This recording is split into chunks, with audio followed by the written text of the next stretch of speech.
All right. Good evening, everybody. Hopefully, everybody can hear me loud and clear.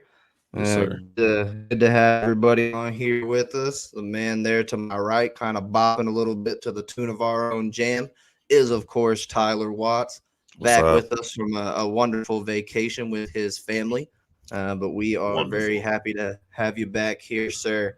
I was getting a little bit tired of talking to myself there Yeah, for right. a minute, so. Yeah, No, right. we held the fort down, right? We carried it on strong. We made sure that we didn't skip a beat or anything like that. But happy to have you back, though, man. Really am. It's a lot easier to talk with someone else and bounce ideas off of someone else than talk to myself for 45 minutes and try to segue from content to content. So I most certainly appreciate having you back on the show, sir. It's my pleasure. Cool. Were you ready to get into this week 3 recap here? It's a dub. It's a dominant victory for the boys, y'all. Look at it on the ticker rolling on the bottom. All caps. Cowboys dominate the Eagles. 41-21. And it was a masterful game front to back. A couple of little miscues in there, right? Nothing too major. Of course, you had the little sack fumble for a touchdown that scared everybody to hell right out the jump there after that Yeah. initial touchdown drive. Felt like a division game miscue. It did. It It's did. gonna be one of those nights, Mm. but it's not. No. And I'm so glad because my blood It's pressure not. was not ready for that by any means.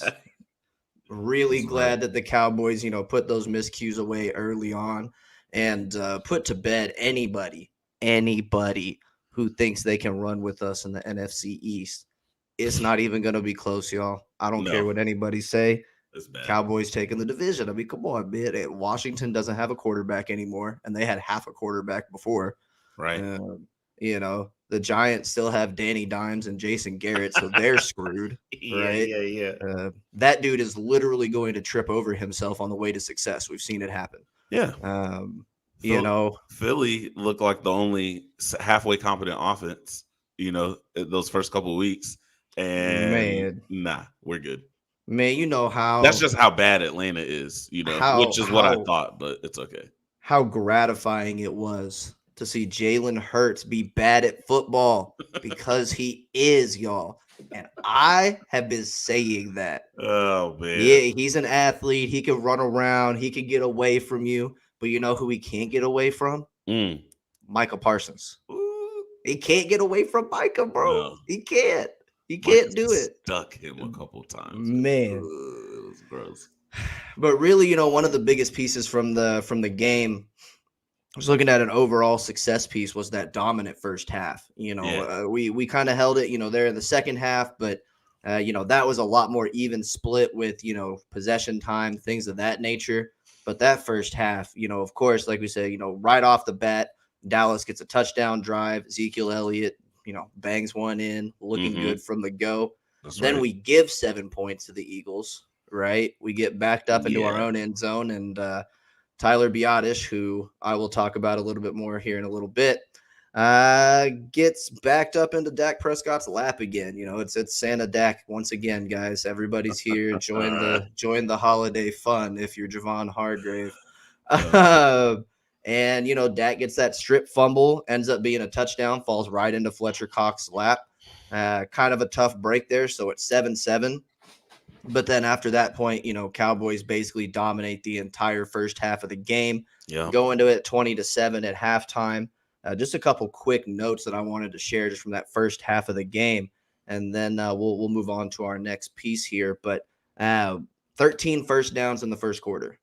That's insane. Yeah. Just to kind of put that in perspective, the Eagles had 12 first downs the whole game in 4 quarters. Cowboys had 13 in the first. That's not right. good. Yeah, right. I mean, just come on, man. And then again, the only 7 points you score, the ones that we give you, you're welcome. You're welcome. Yeah. And good to see them. Good to see the Cowboys be resilient. We've seen a lot of games over the last couple of years where you have that miscue, and it just turns into a comedy of errors. The rest of the night. Absolutely, just great to see. The resilience, the focus of the team. Having a play like that, because it did. Yeah. It kind of felt like the momentum was shifting for a moment there. Sure. But they never let it get out of hand. It was good. No, I mean, they march right back down the field, right? They no worries. Next drive, put it in Dak's hand. We good. Right. The other thing that was really good to see in that first half that we got a little bit of taste of on the other side last week when we played the Chargers was that time of possession. Man, 30 minutes in that first half, right? So 30 minutes and a half of football. Time of possession for the Eagles, 9 minutes and 33 seconds. They didn't even have the ball for 10 minutes. Cowboys held it for 2/3 of the half. And they didn't even give them a chance. You can't get in rhythm. It was a couple 3 and outs. They just made the offense watch the first half of the game. So that was it was dominant, man. There's nothing else to say about it. It was absolutely dominant. Yeah. And when you talk about, what are you seeing, on the field? I see some things that are pretty clear. One, there's a MVP candidate playing quarterback for the Dallas Cowboys. Right? And there were definitely people, saying, yourself included, that Dak was going to come back and be, top quarterback in the league. And he was already there when he got hurt last year, the pace he was on. And he came right back. His decision-making is excellent. His playmaking is excellent. And it's a top offense. It's easy. You can see it. But there's some chirping, right? It's not, not everything's, perfect. There's a bunch of chirping, right?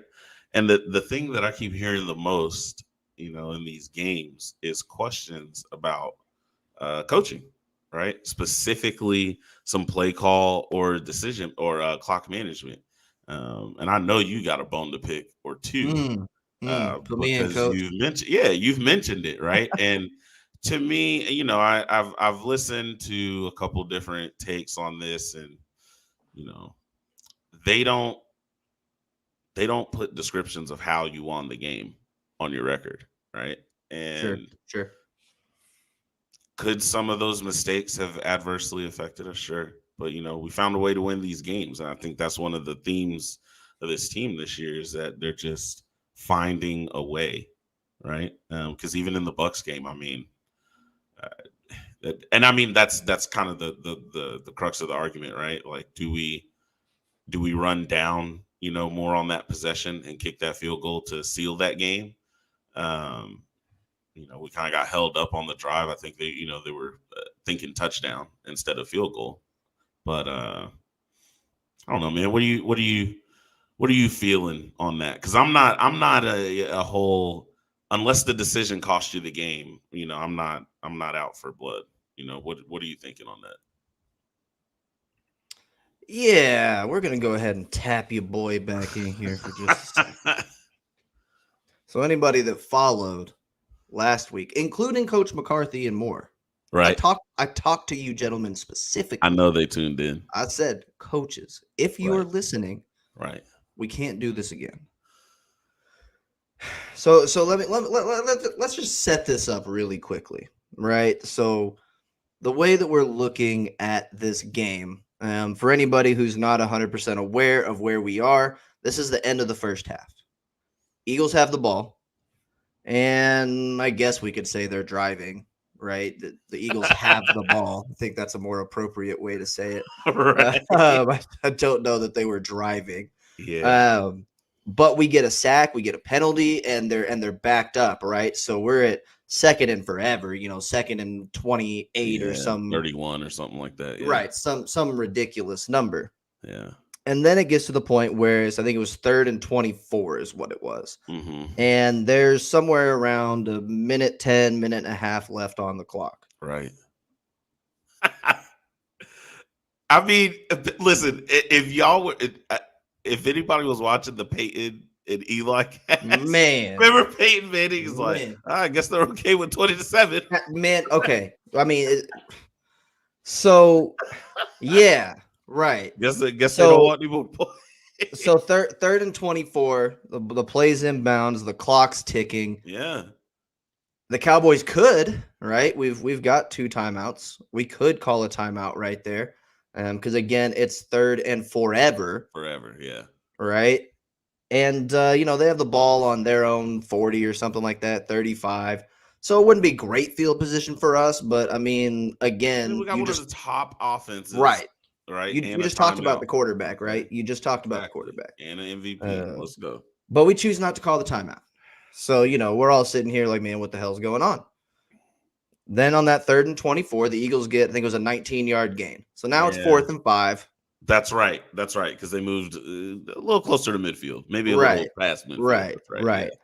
And again, we have the opportunity to stop the clock with, a minute or so left on the clock on 4th down, right? Yeah. And we choose not to. So ultimately, right, Philly kicks the ball with like 20 seconds left. We run it up the gut or kneel it, and then I think we nailed it. Yeah, right, and then go into the locker room. Yeah. So first of all, let me say this piece. I actually have been one of the Mike McCarthy apologists, if you will. Yeah. I don't think that he's a bad coach, and I don't think that he's bumbling buffoon like a lot of people would lead us to believe. One indicator of that, right, is that he knew exactly what he was doing, whether you agree with his call or not. In his press conference after the game, he talked about, well, you've got a couple different approaches. You've got by the numbers approach that tells you should use the timeouts, get the ball back, try to go score. Then you've got the conservative approach. You got to feel where you are in the game. It basically said we were comfortable with the lead that we had. So and kind of Peyton. Right. and kind of the school of thought, he said, we took the conservative approach. Yeah. It was more so, or in my mind, right? I'm trying to rationalize this before I destroy the man's career. Okay. Yeah, go ahead. Yeah, no, we coming for blood, baby. I warned him, bro. I did. Clearly. I did warn him. But there's this school of thought, and kind of what I'm trying to get into his head here is that, the only way that the Eagles are going to beat us is if we beat ourselves. Yeah. So if we feel we're pretty damn sure we're going to win this game, we're up 20-7. We don't think that there's going to be a massive comeback coming. But what could happen if we decide to, get the ball back with a minute and a half left, and then Dak throws a pick and it ends up being a pick six, and now all of a sudden it's 20-14 going into halftime. Right. Okay. Got a very simple response to that. You don't coach scared. Yeah. Okay. You don't coach scared, man. You got to call the timeout. You got one of the best 5 quarterbacks in the league. You got one of the best 5 offenses in the league, and the Eagles are trash. Bury them, coach. Bad. Bury them.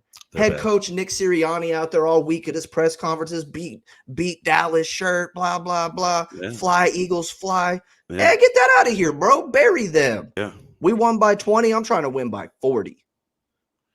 I don't want to score 40. I want to win by 40, coach. Okay? And if we're in the first half, we have no idea what the rest of this game is going to look like. We can feel great about the first half all we want. There's still another 30 minutes to play, and they get the ball first. They march down and score on that first drive, and it's 20-14. It's a 6-point game. Now, it didn't happen. Yeah. But it could happen. And I know you talk about, hey, we not grading, we not style pointing the wins, we got a dub. Whatever, bro. Do that against Aaron Rodgers. Go ahead. Give him a possession back when it's 20-7 at halftime and he's getting the ball and see what happens. Do it to Patrick Mahomes. Go ahead. Go ahead. I want you to. Because then Kellen Moore could be the head coach. To give you some, let's one thing at a time. Yeah. To give, some credence to your argument there, that was basically the criticism coming out of the Bucs game, is that we gave Brady an opportunity. And sure. I mean, again, I guess I'm not so disappointed in the Bucs loss because I didn't think we were going to win that game anyway. Sure. So I didn't, I felt good about it. I was like, oh man, that was close, But had that happen, I don't know. Had we had, maybe we won against the Bucs, but then we lost against the Eagles doing something like that. I might view those clock management issues a little differently. And look, I didn't kill them for week 1 or week 2. We talked about this on the recap show. I know you weren't here. Talked about the stuff with the Chargers and the clock management, but I didn't kill them for it, and I gave them a fair warning. But if we did it again, I was going to kill them for it because that's trash. And hopefully that's stuff that they clean up going forward. You're right, though. We came out with a win. They came out with a win, man. And talking, when all in all, I mean, I feel this is a top 5 team. We talked about at the beginning of the season. Starting to sound, I thought I was the homer in the group. Well, I just wait for a little bit of data to make a good decision, right? Instead of just prognosticating. I don't really like the way you're talking about how I make predictions, sir. Well, there's informed and uninformed decisions, but you're looking at scoring defense, right? Cowboys were terrible. Gave up, the most points in franchise history. Sorry. Right. And, I did a little digging and saw that, you got to be around that. I mentioned it before, that 20 to 23 points a game given up. If you're lower than that, great. You're having a fantastic year. You're one of the best. You're going to be, one of the best defenses, period. But that 20 to 23 is reasonable because the game is so slanted towards offensive production. Even, the best teams are going to give up, some points. But the combination of keeping your opponent in that 20 to 23 range and having one of the top offenses, right? 27 to 30 plus, sure. But 27 to 30 points a game. The Cowboys are right there, right? It's the Cowboys, the Rams, the Cardinals, the Raiders, right? That have that high scoring output and are holding teams, to low scoring. Cleveland too. My bad. No disrespect. Cleveland. The Cowboys are right up there. There's you've got your different flavors out there. People want to put the Bucs, the Packers, a couple, I've seen even Minnesota ahead of, the Cowboys in some rankings. And that's just silliness. I think it's just coming off of other things, right? You're giving it's the Rodgers effect, the Brady effect. I really have no idea what's in Minnesota because it ain't the Kirk Cousins effect. But yeah, I mean, he's playing. Cousins been balling this year. He has been. He balling. I just don't like it. It's fine. I don't. Don't get me wrong. Our quarterback is better. His track record just doesn't give me any faith because he does this. He'll have a nice little 7-8 game stretch, and then it's prime time, and So well, and I just don't think the team is better either, right? The team I don't think they have a better quarterback, and I don't think they have a better team. No. And their defense. Their defense is not. Not only do they give up they give up points too, right? So I went and looked at the people that are, scoring but not giving up points, And while the Bucs and Packers are in that conversation, they giving up like 30 points a game right now.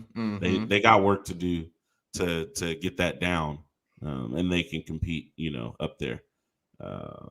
Oh, sorry, I left the Bills out. The Bills are a top scoring team and are holding people down Mm-hmm. as Yep. well. That Bills defense been Yeah, nasty the last couple of you know, weeks. no disrespect A to little bit of a Vinny, but stumble against the Steelers, but the last 2 weeks yeah. they've been putting them on them, putting Oh it on yeah. them. So you know this is a top 5 team, right? It's good scoring defense, top offense, man. So top Um, five in the NFC or top five in the league? no, it's top 5 in the league for sure. Okay, Because the NFC is kind of muddy. There are some teams that may be right there with the Cowboys. They're just not performing on the defensive side of the ball. sure. And some teams in the AFC that would normally be above the Cowboys in the ranking, they're struggling on offense or giving up a lot of points on defense too, right? A la the Ravens and the Chiefs, right? So just and the Steelers, right? They're kind of tripping over themselves even with a good defense. So no, they're a top 5 team. And I mean, look, when you want to talk about a top offense, that rushing attack was looking pretty good. Mm. The most expensive running back, uh, uh, or more expensive than you would like, Hell, looked pretty good, man. What you thinking about my guy Zeke? yeah. So I mean, that'll take me right into my offensive winner of the week, which is Ezekiel Elliott. And good for him too, right? There's been a lot of scrutiny, certainly no lack of it from myself, more because of the salary than anything, to your point, right? Which of course he can't control how much he got paid. He just got paid. But the past couple years he hasn't really looked the same explosive, the same quickness, Yeah, the same yeah, breakaway. athleticism, yeah, He's looked a lot better this year. Week 1 against the Bucks was a tough draw. Week 2, he didn't shine the way that Pollard did, but still averaged, almost 5 yards a carry. and hey, he had over 100 total Mhm. yards that game. Right, right. But week 3, man, week 3 belonged to Zeke, and it did right from the jump. Rushing touchdown on the first drive of the game, ended up with a second one later on in the game as well. Hmm. Hmm. 116 total yards from scrimmage, so almost 100 rushing yards, and then he added a few more receptions as Yeah, well. yeah, So over 100 yards and total scrimmage yards for the second time, for the second week in a row, second time this year. Two yeah, touchdowns, so found the end zone for the second week in a row, and he continues to up his yards per carry. So last week I think he was about a 4.8. This week he came in about a 5.5. I think 5.6 is what the box score had him at. So I mean, this is a guy who seems like he's getting better, right? He seems like he really has found that offseason form that everybody was looking at, saying this guy is sleeker, he's quicker, he's more deliberate with his movements. And that's even something that me and you were talking about during the game when we were talking about Pollard versus Zeke, and kind of my preference of Pollard when he's in space. Not to say that Pollard is a better every down back, but just in space. We kind of talked about the little jump cuts, the little one quick, hit it, bounce it inside, bounce it outside. It felt like Zeke has kind of lost some of that. But in this game, I'll tell you, man, this dude was running decisively. He was confident, he was patient, and he was authoritative the way that he ran the ball. I really liked what I saw, man. Zeke came out and put on a show. He put it on the Eagles, that's for sure. How do you feel that line is playing? Because the rushing attack has been there the last couple of weeks. Is the line playing well? Are they playing okay? What's your grade on that? Man, I really thought, or I never thought that I would be talking about a line with Terrence Steele at the right tackle and Tyler Biotish at the center, and talking about how the center position is the weak point of our offensive line.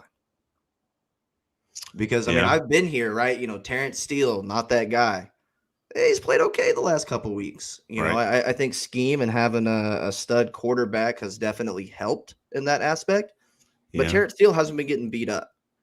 You know who's been getting beat up since week 1? Tyler Biotish, your center. And look, you talk about a tough draw. Of course, he had to deal with it's Vita probably Vea, Ndamukong Suh in week 1. Javon Hargrave this week is an absolute monster on the yeah, interior. Fletcher Cox in there. So I'm not here to say that he's had these patty cake matchups and he's just been faltering. But man, Tyler Biotish is just He just keeps putting. He just keeps getting pass rushers put in Dak's lap. It's really hard, even for a quarterback of Dak's caliber, to just continually evade that pressure coming right up the middle. He's become such an adept pocket passer.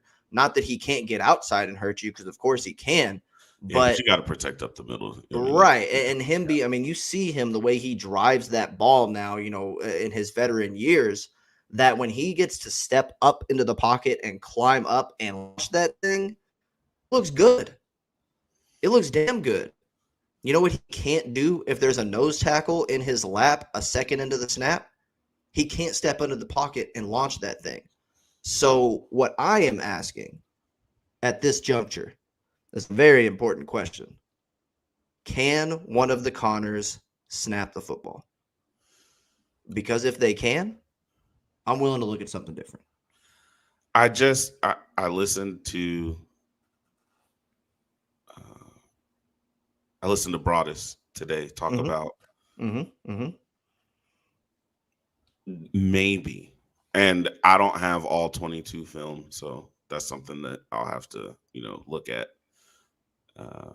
to really look into what he's saying, because he didn't have all of it, but he had looked at a decent amount of plays, especially ones where Biotish was getting beat, and on a couple of them, he says, was that Williams playing left guard? Yep. Yeah. Williams is blocking air. He's not blocking anybody.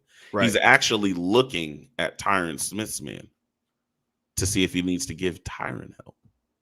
So there's a question. There's two questions that pop into my mind when you talk about that loser. Is Biotish just the casualty of like some poor game planning / blocking adjustments? Or is it, it's probably a combination, because he's getting like blown up, on some plays. Yeah.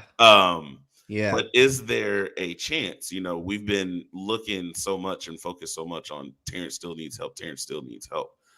Should we have been looking more at how are we going to combo block, inside, on the inside to help him out? Now, I have no idea, so I'm gonna have to watch and do more film study to see if that's something that can be helped. But it doesn't look good in the center, no matter what the problem is. Yeah, and I have a hard time, reconciling with the idea that we've been able to scheme to take care of Terrence Steele, and we've been able to scheme to be down a wide receiver, and in week 1 we're able to scheme no Zach Martin. Right. No D-Law. Right. But then the week that you've got Fletcher Cox and Javon Hargrave and injuries on the edge is where we can't find a way to scheme. I mean, that, it would be very hard for me to believe that the interior of that defensive line wasn't already a focal point of the scheme. You know what I mean? Like, I just have a hard time thinking that they would miss that in the game plan, because that's the best part of the Eagles defense. Broadus is mad smart. And if he's seen it on the film, I at least got to go look. All right. I don't know. That's it. That's all I'm saying. I just got to go look. I just got to go look, because maybe they are scheming that up and it's just not getting executed. I have no idea. But when you have a guy like that saying he's going back and watching the film and seeing a left guard just, kind of stare at Iron making a block, and while Biotish is getting, sat down in Santa's lap, that's a problem. It is. And look, maybe it's just, he got beat. Move on to the next week. But if that's going to be your center, yeah, he's been getting beat. Yeah, like if that's going to be your center, we might need, might need a little triage on that situation. Yeah, so I mean, we'll see. Connor Williams did have some work during training camp at center, but that obviously didn't work out super well. Yeah. But when you talk about, kind of on the flip side, we got some interior pressure going, with I'm gonna call him Diggy. I like my Diggy. Guy Osa. Yeah, I like Diggy. I think I'm gonna go with that. I like to put respect on his name, because I like saying his name. Yeah, you do You do Osa like him. Odigizua, ladies Yeah, and man. gentlemen. My man was looking good out there. He's had a nice couple weeks, even leading up. Just kind of quiet, right? No sacks, nothing major going on out there. Uh-huh. Um, week 3, Osa arrived. You want to talk about that pressure coming up the middle. Yeah. Him and Micah Parsons tied for the lead for the team with 4 pressures apiece. He had a sack and a half. Really, there was only 2 sacks on the game. Parsons got credit for the half sack on the other one, but Osa was there all day long. And one thing that I saw that was really interesting, that I noticed in the game as well, is he was actually doing it from all over. We've talked Yeah. about the They didn't just put him. versatility. Mm-hmm. Right. We've talked about the versatility of Parsons, being able to, play that off ball linebacker and then needs of the team move into that rush end position. Mm-hmm. Osa played, and I don't have the exact split in front of me, but he played somewhere in the neighborhood of 40 snaps and was, 25 or so of those at defensive tackle. And then the other 10 or 15 were actually at the end. Yeah. So he was out at the end. He played the 3 technique and the 1 technique at the tackle. Right. So he played, your rush defensive tackle, which is his normal position, who's usually your smaller defensive tackle on a 4-man front. Mm-hmm. Right. But then he also got, I think it was like 5 snaps. So it wasn't a lot. But he got a handful of snaps at that nose tackle, right? That true, 1 technique. And that's usually, your big, That's your big 6'2", boy. 6'3", Yeah. 340 pound, you can't block me guy. Mm-hmm. Osa's like 6'2", 280. And this dude playing up and down the line, leading the team in pressures, leading the team in sacks. I think that Neville Gallimore and Tristan Hill should probably be nervous and that they should probably get healthy quicker than later, sooner than later. Because if they don't, I don't know that. Neither one of them has shown up like this. Right. 3 games into their career. Right. He does seem to be coming on faster. He's going to take that position. And he's not going to give it back. Bro, so you killing you with the killing Jalen camp this week? I've been pretty quiet. Okay. Okay. I have been very well behaved when it comes to Jalen Smith, because there's so much out there in the media, people already killing him left and right as is. It's almost like it's a fad. Like I would just say Jalen's bad. All right, and I'll be honest with you, right? When I was looking at the winners and losers this week, it was actually kind of hard to find, a solid loser on the defensive end, because the defense played a pretty good game. I know they gave up almost 400 yards, but I mean they played a good game. Most of that was junk time yardage and plays. Yeah. Jalen, man, it's too many times. Right? Like you said, we don't have the all 22 film at this juncture. So it's a bad thing when I'm sitting there and I can call, like I can recognize in 3, 4, 5 plays in my head right now where I was just like, yo, Jalen, where are you at? Oh, we even talked about it when we were watching the game, right? He had that live, one, right? Like the gap opens they right gave it up. To Sanders, you could right? see his assignment. You could see it. Yeah. Everybody but him could see his assignment. Yeah. He actually juked to the left into the blocker. That's what I was going to say. He was in the hole and moved out of it. He sees it happening, right? How? I think he's getting in position to lay the wood on him, and he jumps behind the block. Yeah, but just come on. You got to come through on that. And so, there was a couple of those. There was a couple times, he had his patented, 8 yards beyond the line of scrimmage, dragged the guy down. Thank God he didn't swipe after any of those. So yeah, man. I mean, I'm not going to kill him too much, but look, man, the disparity between a player like him and Michael Parsons, or even Keanu Neal, what he's done the first couple weeks before he was out this week at linebacker. Yeah, man, Jalen, he just doesn't have the juice, man. I watched him try to run down Jalen Hurts, and he let Hurts get 7 or 8 yards. I watched Parsons run him down from the defensive end position, disengage a blocker, and throw that blocker, and then get Jalen Hurts for like a 2-yard gain. Like it just, when you see them on the field together, when you see one and then look at the other, the disparity is just too great. So I'm not going to kill him too much, but he is my defensive loser this week because the dude just misses, man, and it's obvious how much better his counterparts are when they're all on the field. So on that note, I let's mean, yeah. go I mean, ahead. I Go ahead. What guess. you got? What you I got? mean, going. What you got? The defensive performance was good. Yep. That's what I'm gonna continue on. It was good. Yeah, you missed some assignment, had bad positioning. It's not as fast or as rangy as you want, but the defensive performance is good overall. I think what's impressive is Dan Quinn, and you hear a lot of people talking about it, so it's not a revelatory take here, but Dan Quinn is not only are you making adjustments, right, because of the people that are out, but you are taking the people that are in there and you're basically only asking them to do things that they're good at. And whatever, their talents are, you're putting them in a position to be effective. I think that's why they're leading the league in turnovers.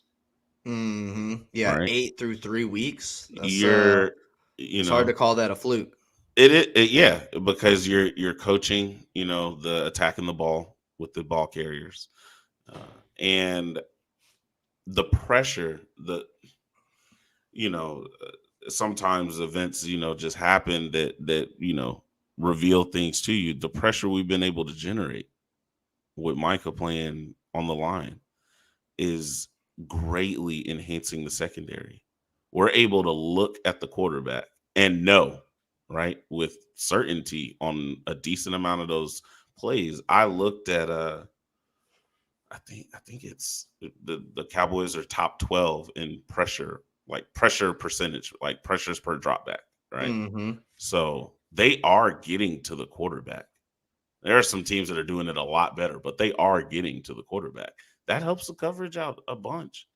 I'm able to break on the ball. I'm able to, play zone coverage, and everybody's looking, at the QB, making instinctual reads, and they're all on the same page, too. They know where the other guys are. Guys are playing disciplined. Um, Except for, the only real blown or, bad coverage I've seen is, in that Bucks game, where Brown was getting, tore up a couple bit. But, that's that AB on was, AB crime. yeah. But they're good, man. I mean, Parsons and Diggs are studs. Man. And Jaron Curse is just making play. It's just a dude. Mm-hmm. Listen, every time the pass gets broken up, ball gets broken up, tackle gets made for a lot, you get up and you're like, 27 doing something again? Yeah, I mean, Doing something again? I don't think it's time to tell Donovan Wilson to stay on the bench, once he's healed. No. But Jaron Curse that dude has showed up. And one note on Diggs before we get too far away from that topic that I kind of wanted to call back, because of course my man Trayvon made the play of the game. Yeah, that pick six was nasty. Because he's a dog, y'all. I've been saying it. I'm gonna keep saying it. Trayvon Diggs is getting ready to be a cornerback one, and that's just how it is. But just to validate that point, right? Just a couple quick tidbits. So first of all, dating back to last season, right?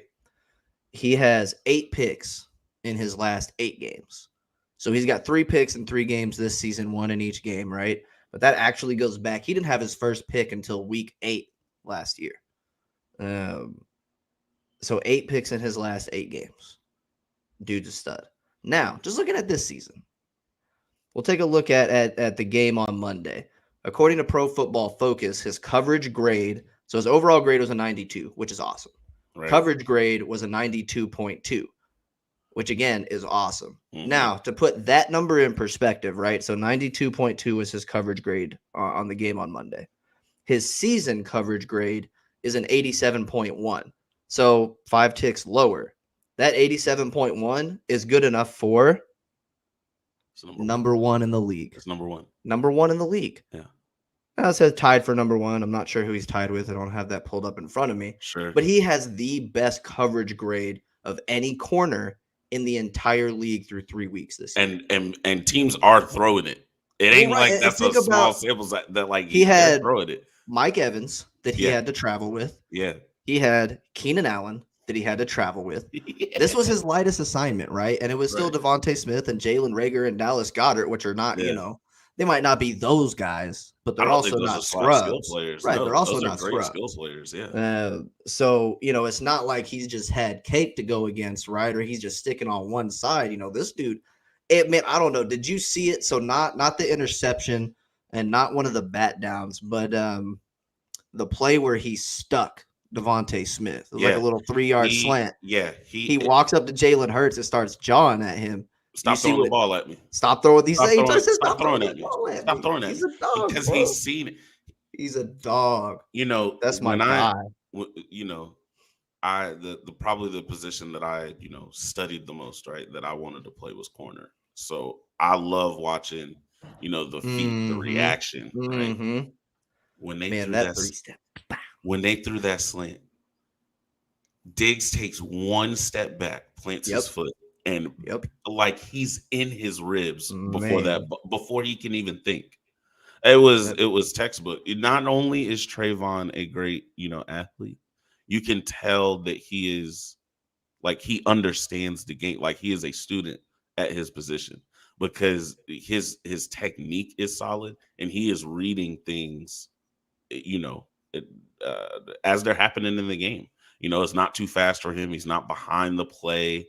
He's not blowing his, wasting his footwork. The dude is out there balling. Trayvon mm-hmm. Diggs is what's up. Nah, he is. He's a monster.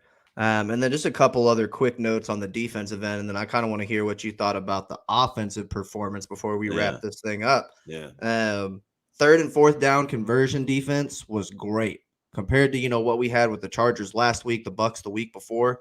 4 out of 14 on third and fourth down. So I think it was 4 of 12 on third down, and then 0 for 2 on fourth down. It's exactly what you want out of the defense. Didn't give the Eagles a chance. Only 4 conversions on third or fourth down.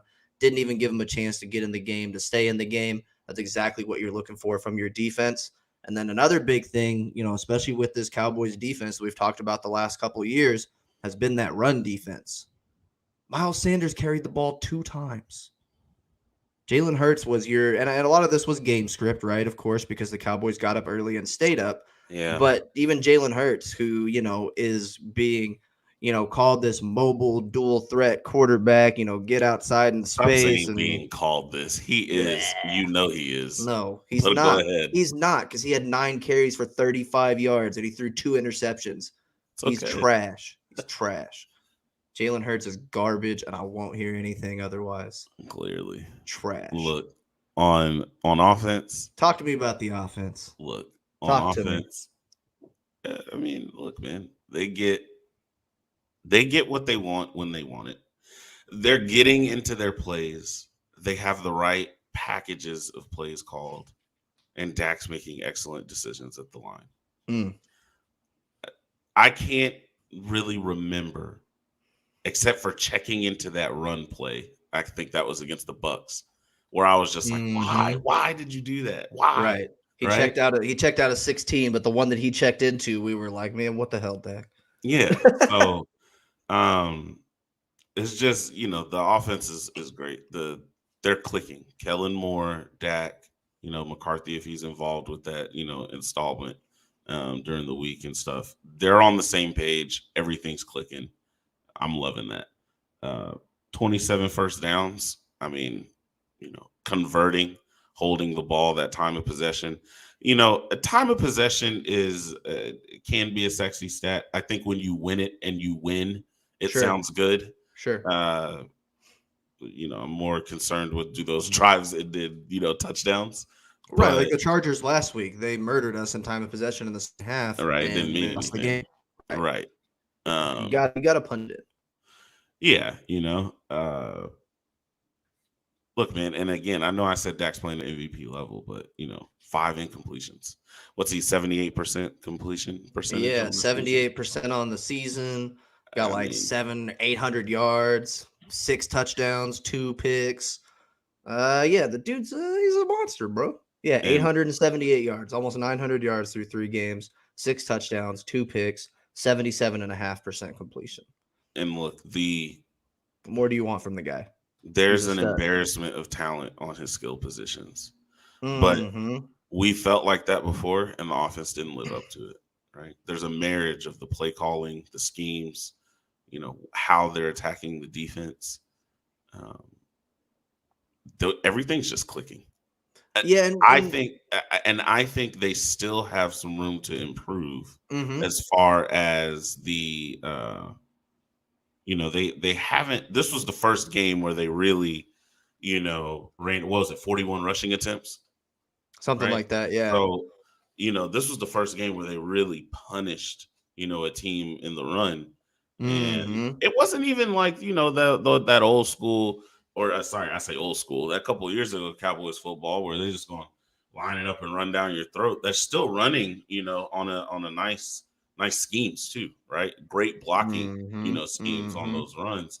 It's just very creative, and I think this is going to be one of those teams that, health, as long as they are healthy on the offensive side of the ball, I just, they're gonna have to stop themselves. You're not gonna, Mhm. Dak is going to have to beat himself, or Kellen and Mike will have to call a terrible game, Right. and make all the mistakes. Right. They're too good. Right. Um, what about? Let me ask you though. We don't have a tight end one, Or but do I we? don't. Or But do we? I don't think we have. But the guys we have are good. They're good. Yeah. Like Yeah, yeah, yeah. Yeah. I'm just, I don't know if, because there was kind of that chatter of, do we have a real tight end? Well, I think we have two really good tight ends. Yeah, right. Like, look, we're not talking about, Dalton Schultz or Blake Jarwin as, George Kittle or Travis This Kelsey isn't or relation. I want to add as a caveat. This is in relation to what we're asking them to do. right. Right. You know, Um, and for me, the more interesting piece is, not do we have a true tight end one, but who is the Cowboys tight end one? Because yeah. the money says Blake Jarwin, right? But then of course he tears the ACL last year. Schultz has a nice campaign, has a better season than Jarwin's ever had. And early on this year, I mean, look, my guy Schultz had the best receiving stat line of the night on Monday. 6 catches, 80 yards, and 2 touchdowns. Yo, when Schultz caught that touchdown, the second touchdown, there's 4 Eagles defenders in front of him when he catches the ball. That was How? nasty. How That was did he get to the nasty. end zone? How did he get That to was the end zone? nasty. That was This nasty. again, and this it just goes back to the point that I'm making. The offense is so good that as long as they call the game correctly and Dak continues to execute, which I have no doubt that he's going to continue, completing the ball at a 75% clip every game. Mhm. Um, I mean, whatever. I hope you score enough points to beat them. But so in your mind, is Schultz the unequivocal tight end one out here right now? Because Blake Jarwin is 2 catches for 14 yards as compared to 6 for 80 and 2 touchdowns on Monday night. Schultz seems to be the read that Dak is looking for when he's going on those tight ends routes. I think that's your tight end one right now. I think it is. He looks a little more natural running the routes. I think he's a better blocker too. He settles into the coverage nicely. Mm-hmm. Um, I still like both guys. Well, I guess I like as Mm-hmm. far as the game planning goes, right? It makes the offense so flexible. But Well, and I there's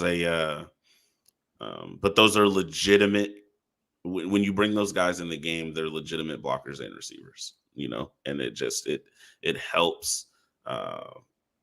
Like I said, it just helps with the scheme, and you saw it on that drive where Schultz catches a touchdown on the corner route. I mean, they ran 3 or 4 passing plays where they were using a mm-hmm. tight end and a Mm-hmm. receiver, or both tight ends, and attacking the safeties. I mean, it was just they are using them so well in the passing game that I think Jarwin's production will catch up. But Schultz is legit, man. He's legit. They have 2 guys that could play that starting tight end role. No, agree 100%. But I think that'll be an interesting one to watch because again, the money Mhm. says one thing, the play the last Mhm. couple weeks says another. Um, cool, man. You got anything else to share with the peeps before we get ready to boogie on out of here? Because I think I am about all out of topics. Nah, man, that was good. That was good. It was good. Nice welcome back show. Yeah, man, it feels good. I missed it. I love doing these, so happy to get back in the saddle. We just ready for next week. Yes, sir. Well, y'all know the drill. If you've been following, like, subscribe, comment for us. Help us Yeah. get that YouTube algorithm to tell more people about us, because that's we just want to trick the algorithm, baby. That's all. Just help us play a little math game here, people. That's But right. that's all we got for right now. We'll definitely have that week 4 pregame coming up here in the next few days, so be on the lookout for that. Against 3-0 Panthers. I guess we'll see if Sam Darnold is really as good as he thinks he is nowadays. I bet not. That's all right. We got another show to talk that, so I'm good. All right, then. Well, signing off. Give us a shout. Come see us on our channel. Watch the past videos. Leave that feedback. Anything for a bit. You can find me with that same handle on Twitter. Tyler's out there on Instagram promoting the love on that end. And if you got me on Facebook, you already know where to find me. I'll holler, peeps. Thanks. Let's go.